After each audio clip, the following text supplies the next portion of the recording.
All right, who do I believe? Do I believe Juncker, who says we may not have a deal today? Do I believe the markets that are powering ahead, it's gains all around? Or do I actually believe Angela Merkel, who's tight-lipped but who's a little bit more, I guess, cautious on all of this? Well, I think that we are going to get a deal. It may not happen today, but the details, again, are not important. And, you know, I mean, we've been having exactly the same conversation month after month after month.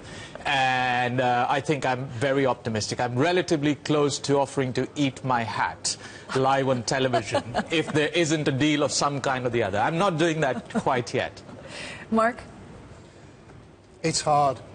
Angela Merkel does not want to be the person who presided over the fracture of the euro. And that's what Tsipras is banking on.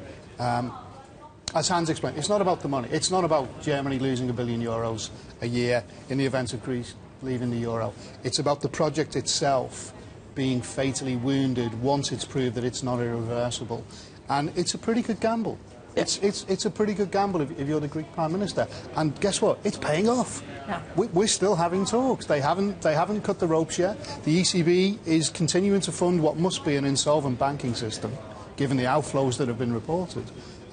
So far, Tsipras is winning the brinkmanship, and if anyone's going to blink, it looks like it would be Germany and the EU. Do you think even, I mean, I know you both expect a deal, and I understand that she doesn't want it to be her legacy, to be the chancellor that kind of oversaw this breakup of the Eurozone. But at the same time, we understand from insiders that she's fed up, right? Her patience is at the limit. If we don't have anything today, and I know, Sony, you say, well, we'll have it at the end of the week, but actually how crucial is it, if we're not going to have capital controls, that we get something today? Well, I think it's not all that crucial, to be fair. I mean, first of all, a delay in payment to the IMF is not actually a default in any sense of the word.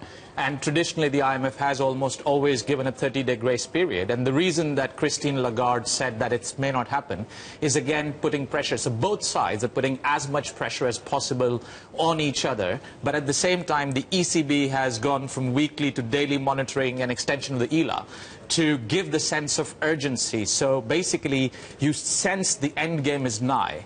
And the end game still looks like a compromise where, to be fair, I mean, despite what you said about, you know, Mrs. Merkel blinking in the end, Greece has actually moved far more from the initial position of Syriza compared to what the institutions had put on forward. So Greece has really sort of come probably 3/4 of the way.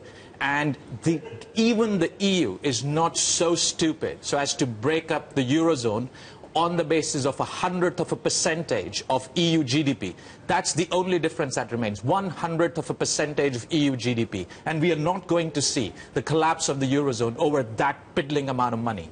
Mark my words. But this is not, I mean, I know, even the EU is not that stupid, is it? Because actually, there's a point where maybe politicians say, well, let's go through with this, if that's what they want. The catharsis argument has legs, and it's certainly, given the attitude of the German Finance Minister, Wolfgang Schäuble, I would bet he's got a strong feeling the euro would be stronger rather than weaker without Greece. The problem there is that the unintended consequences might kick in, right. And that's a massive gamble. The other point on the deal is, as Dijsselbloem has said, it has to be ratified by national parliaments.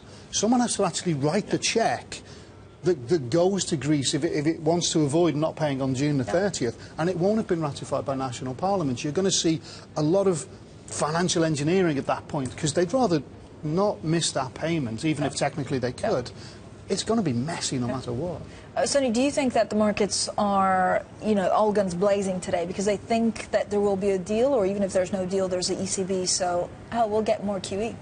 Well, I think there's a great fatigue in the markets. We've seen this game so many times. And it does seem, given that President Obama has weighed in, given that geopolitical considerations have started to weigh in, given that it's become extremely clear that it's Mrs. Merkel's call. And as we've discussed before, Mr. Schäuble has been in favor of kicking Greece out since 2012. But it was never his call. And now it's become crystal clear that this is a political decision. And the more political this decision is, the more geopolitical consequences are taken into account, the less likely that the market expects there to be a Grexit. Why is the US so concerned? Because Jack Lew last week sounded very, very concerned about it, even more concerned than I think many Europeans are. Is it all to do with euro-dollar? Is he just concerned the euro will collapse and that will hurt US exports? I think it's... Or is there a wider political issue for the US? I think it's the security dimension more than anything else. And I also know for a fact that very senior people at NATO, for example, have been very concerned about what the implications, the security implications of this would be. So it's geostrategic more than direct financial or economic consequences.